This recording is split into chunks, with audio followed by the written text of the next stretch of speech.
వేరే దేశంలో ఉంటాడు. అక్కడ తన బాధ్యతలు నెరవేర్చాలి.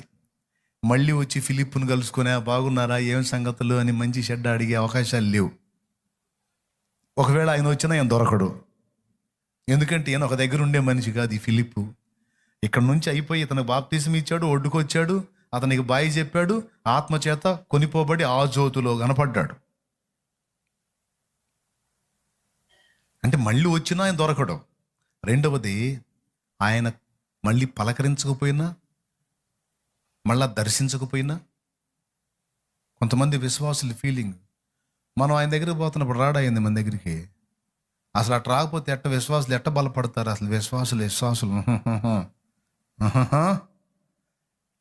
దర్శించడా ఏంది మనం ఆయన దగ్గరికి వెళ్తుంటే? అక్కాయ్, ఆ మంత్రిని మళ్ళీ అసలు పట్టించుకోలేదు అక్కాయ్, దర్శించలేదు అక్కాయ్. కానీ ఆ మంత్రి చూసాక ఎంత పని చేశాడో, ఐథియోపియా మొత్తం ఒక ఉద్యమం వచ్చేటట్టు చేశాడు అక్కాయ్.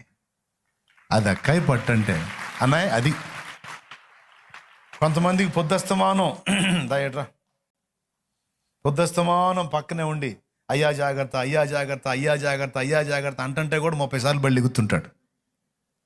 30 సార్లు బళ్ళు ఎగిసి వస్తుంటాడు. ఏందా ఎట్టున్నావు? ఏందయ్యా, ఏందిరా నాయన, తేడా పడ్డానన్నా, పనికిరానన్నా నేను యేసుప్రభుకి. ఏం తేడా పడ్డావు? లేదన్నా. మళ్ళా ఛార్జింగ్ చేయాలా?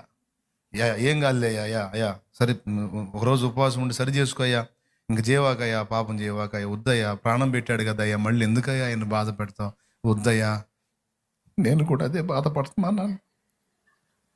ఆ ఫీలింగ్ చూసి అబ్బా ఈ దెబ్బతో ఇక ఈ బిడ్డ మామూలుగా నిలబడ్డా అనుకుంటాం. మళ్ళీ 3 రోజులకు వస్తాడు అదే స్టిల్తో. మళ్ళీ వింటున్నావా, ఎన్ని రోజులకు వస్తాడు? మళ్ళీ 3వ రోజుకి మళ్ళీ వచ్చి ఏందయ్యా ఇక వాడి తలగా ఉంచినప్పుడు అర్థమైపోయింది మళ్ళీ ఏదో చేసి వచ్చాడు దరిద్రుడని. పక్క నుండి వెంట ఉండి 30 సార్లు వచ్చి సగ చేసి చక్క చేసి అట్ట చేసి ఇట్ట చేసి ఇది చేస్తే వీడు 30 సార్లు పడుతున్నాడు. 30 సార్లు పడుతుంది. అదే బాప్తీసం ఇచ్చాడు, అట్ట వదిలాడు, వెళ్ళిపోయాడు. మళ్ళీ కలుసుకోవాలా, మళ్ళీ పట్టించుకోవాలా, అలా అప్పచెప్పాడు, వెళ్ళిపోయాడు. కానీ ఏం కార్యం చేసింది, ఏం కార్యం జరిగింది? ఇప్పుడు మీరు నెట్లో సెర్చ్ చేయండి, ఐథియోపియా దేశం ఏ దేశమో చూడండి.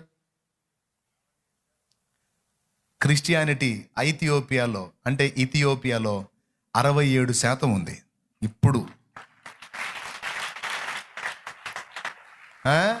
4 రోజులు సహవాసానికి ఎడమైతే పోయి లోకంలో కలిసిపోతూ ఉంటాను. దూరమైన శాలేమన్న నీకు కలిసినా కలవకపోయినా ఇప్పుడు నీకు ఛాన్స్ ఉంది. డైరెక్ట్గా నేను కలవకపోయినా లైవ్ ద్వారా వాక్యాలు విని ప్రోత్సహించబడే ఛాన్స్ నీకు దేవుడు ఇచ్చాడు. నేను ఇక్కడ అందకపోయినా లైవ్ ద్వారా అయినా సరే వాక్యం ఫాలో అవుతూ నువ్వు నిలబడాలి, నువ్వు ఛార్జ్ అవ్వాలి, అనేక మందిని ఛార్జ్ చేయాలి. రక్షణలో విశ్వాసం నిలిచి ఉండాలి. ఎన్ని శోధనలైనా, ఎంతమంది లోకస్తుల మధ్య నువ్వు ఉన్నా నువ్వు చెడకూడదు. నీ భక్తి, నీ ఆత్మీయత ఎక్కువ అవ్వాలి కానీ చెడిపోకూడదు. మంత్రి గారికి చెడిపోలా, ఐథియోపియా మంత్రికి చెడిపోలా. బాప్తీసం పొందాడు, వెళ్ళాడు, ఇక తగలబెట్టడం మొదలు పెట్టాడు ఉజ్జీవం. దేవునికి స్తోత్రం కలుగును గాక. హల్లెలూయా.